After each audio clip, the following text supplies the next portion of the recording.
Hi കൂട്ടുകാരെ, എല്ലാവർക്കും Ritu's world എന്ന എൻ്റെ യൂട്യൂബ് ചാനലിലേക്ക് സ്വാഗതം. ഇതുണ്ടല്ലോ എൻ്റെ അടുക്കളത്തോട്ടത്തിലുള്ള നമ്മുടെ കുറ്റിക്കുരുമുളകിൻ്റെ തൈയാണ്. ഇത് നോക്കിക്കേ, നിറച്ച് കണ്ടോ കായ്കളൊക്കെ ആയി നിൽപ്പുണ്ട്. അപ്പോൾ ഇതിൽ നിന്ന് നമുക്ക് എങ്ങനെ ഒരു തൈ ഉണ്ടാക്കിയെടുക്കാമെന്നാണ് ഞാനിന്ന് കാണിക്കാൻ പോകുന്നത്. സാധാരണ നമ്മൾ മുറിച്ച് ഒക്കെ വെക്കുമ്പോഴത്തേക്കിനുണ്ടല്ലോ ഇത് അളിഞ്ഞു പോകുന്നതായിട്ട് കാണുന്നുണ്ട്. നമ്മൾ ചിലപ്പോൾ മൂപ്പില്ലാത്തത് വെക്കുന്നത് കൊണ്ടായിരിക്കാം. എന്നാലും ഉണ്ടല്ലോ അങ്ങനെ വരാതിരിക്കാനായിട്ട് ഒരു സൂപ്പർ ട്രിക്കുമായിട്ടാണ് ഞാനിന്ന് വന്നേക്കുന്നത്. അപ്പം നമ്മൾ തൈ തിരഞ്ഞെടുക്കുമ്പോൾ ഉണ്ടല്ലോ നിറച്ച് കായ്കളുള്ള തൈകൾ നോക്കി തിരഞ്ഞെടുക്കണേ. എന്നാലേ നമുക്കും ഉണ്ടല്ലോ നല്ല രീതിയിൽ കായ്കളൊക്കെ അതിൽ നിന്ന് ലഭിക്കത്തുള്ളേ. ഈ കുരുമുളക് ഈ തിരി ഇട്ട സമയത്തുണ്ടല്ലോ, ദാണ്ട് ഇതുപോലെ തിരികളാകുന്ന സമയത്തുണ്ടല്ലോ, നമ്മൾ ചെടിക്ക് വെള്ളം ഒഴിക്കുമ്പോൾ ഉണ്ടല്ലോ മൊത്തത്തിൽ അതിൻ്റെ ഇലയിലും പൂവിലും ഒക്കെ വീഴുന്ന രീതിയിൽ വെള്ളം ഒഴിക്കാമെങ്കിലുണ്ടല്ലോ ഇതുപോലെ നമുക്കുണ്ടല്ലോ ഒരു ഇതുപോലും ഇതിൽ കാ പിടിക്കാതിരിക്കത്തില്ല. ഫുൾ ഇതുപോലെ കാകളായിട്ട് തന്നെ മാറും കേട്ടോ. അപ്പോൾ എല്ലാവരും ഉണ്ടല്ലോ ഇനി ഇങ്ങനെയുള്ള കാര്യങ്ങളൊന്ന് ശ്രദ്ധിക്കണേ. നമ്മളെപ്പോഴാണെങ്കിലും കുരുമുളക് തൈ നട്ട് കഴിയുമ്പോഴത്തേക്കിനെ ഇതുപോലെ നീണ്ടു പോകുന്നൊരു ശാഖയുണ്ടായിരിക്കുമേ. അത് നമ്മൾ മുറിച്ച് മാറ്റിയില്ലെങ്കിലുണ്ടല്ലോ ഇതങ്ങ് പടർന്ന് പോവുമേ. അപ്പം നമുക്ക് ആ ഒരു ശാഖയിൽ നിന്നാണ് ഞാനിന്നൊരു പുതിയ തൈ ഉണ്ടാക്കാൻ പോകുന്നത്. അപ്പം നമുക്ക് തൈ ഉണ്ടാക്കുന്നത് എങ്ങനെയെന്ന് നോക്കാവേ.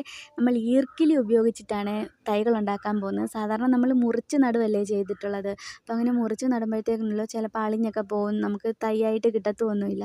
അപ്പോൾ ഇന്ന് ഈർക്കിലി ഉപയോഗിച്ച് എങ്ങനെയാണ് നമ്മൾ പുതിയ തൈ ഉണ്ടാക്കുന്നതെന്നാണ് കാണാൻ പോകുന്നത്. അതിനായിട്ടുണ്ടല്ലോ ഞാനിവിടെ എടുത്തിരിക്കുന്നുണ്ടല്ലോ നിറച്ച് വച്ചേക്കുന്ന ഒരു ഗ്രോ ബാഗാണ്. പിന്നെ ഞാൻ എടുത്തിട്ടുള്ളത് കുറച്ച് മണ്ണ് എടുത്തിട്ടുണ്ട്. ഈ മണ്ണിൻ്റെ അകത്തുണ്ടല്ലോ നമ്മുടെ വേപ്പിൻ പിണ്ണാക്കും കുറച്ച് എല്ലുപൊടി ഇട്ടിട്ടുണ്ട്. പിന്നെ കുറച്ച് നമ്മുടെ സൂപ്പർ മീലും ഇട്ടിട്ടുണ്ട്. പിന്നെ അടുത്തതായിട്ട് എടുത്തിട്ടുണ്ടല്ലോ നമ്മുടെ കരിയില കമ്പോസ്റ്റാണ്. ഇത് ഞാൻ തന്നെ എൻ്റെ വീട്ടിലുണ്ടാക്കിയ കമ്പോസ്റ്റാണ്. പിന്നെ അടുത്തതായിട്ടുണ്ടല്ലോ നമുക്ക് കുറച്ച് ഇതുപോലത്തെ പച്ച ഈർക്കിൽ വേണമേ. അപ്പം നമുക്കിനി ഇതെങ്ങനെയാണ് ചെയ്യുന്നതെന്ന് നോക്കാവേ. ഞാൻ ഇവിടെ നിറച്ച ഗ്രോ ബാഗ് എടുത്തിട്ടുണ്ട്. പിന്നെ നമുക്കുണ്ടല്ലോ ആ നീണ്ട വള്ളി ഞാൻ എടുത്തിട്ടുണ്ട്, കണ്ടോ. ഇനി നമുക്കുണ്ടല്ലോ ഈ വള്ളി ഇതിൻ്റെ അകത്തോട്ടൊന്ന് താഴ്ത്തി വെച്ച് കൊടുക്കാവേ, വളച്ച് ഇതുപോലെ നമുക്കൊന്ന് അങ്ങനെ വളച്ച് ഇതിനകത്തോട്ടൊന്ന് വെച്ച് കൊടുക്കാവേ. ഈ വേരുകൾ മണ്ണിൽ മുട്ടത്തക്ക രീതിയിൽ വേണേ. പിന്നെ ഈ ഇലകളൊക്കെ ഉണ്ടല്ലോ ഇവിടെ ഉള്ളത്, ഇതെല്ലാം നമ്മൾ കട്ട് ചെയ്ത് മാറ്റണേ.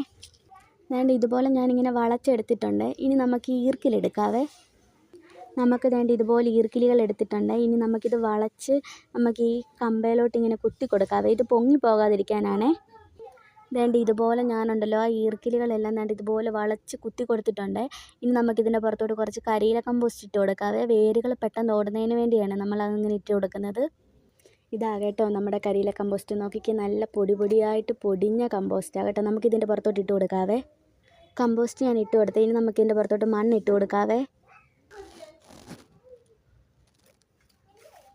അപ്പോൾ നമ്മൾ മണ്ണിട്ടെടുത്തിട്ടുണ്ട്. അതിൻ്റെ മുകളിലത്തെ മണ്ടവശം നമ്മളിങ്ങനെ തന്നെ വെച്ചിട്ടുണ്ട്. ഇനി നമുക്ക് ഒരു മാസത്തോളമൊക്കെ കഴിയുമ്പോഴത്തേക്കിനുണ്ടല്ലോ ഇത് നമുക്ക് ഇവിടുന്ന് നമുക്കങ്ങ് കട്ട് ചെയ്ത് വിടുവാണെങ്കിലുണ്ടല്ലോ പുതിയ തൈയായിട്ട് കിട്ടുവേ. അളിഞ്ഞൊന്നും പോകാതെ നമുക്ക് ഉറപ്പാണ് തൈ ആകുമെന്നുള്ളത് കേട്ടോ. അപ്പോൾ വീഡിയോ ഇഷ്ടപ്പെടുവാണെങ്കിൽ ലൈക്ക് ചെയ്യാനും കമൻറ്റ് ചെയ്യാനും ഷെയർ ചെയ്യാനും മറക്കല്ലേ. ഇതെല്ലാവരും വീട്ടിൽ ട്രൈ ചെയ്ത് നോക്കണം കേട്ടോ. അപ്പോൾ ഇനി അടുത്തൊരു വീഡിയോ ആയിട്ട് നമുക്ക് കാണാവേ.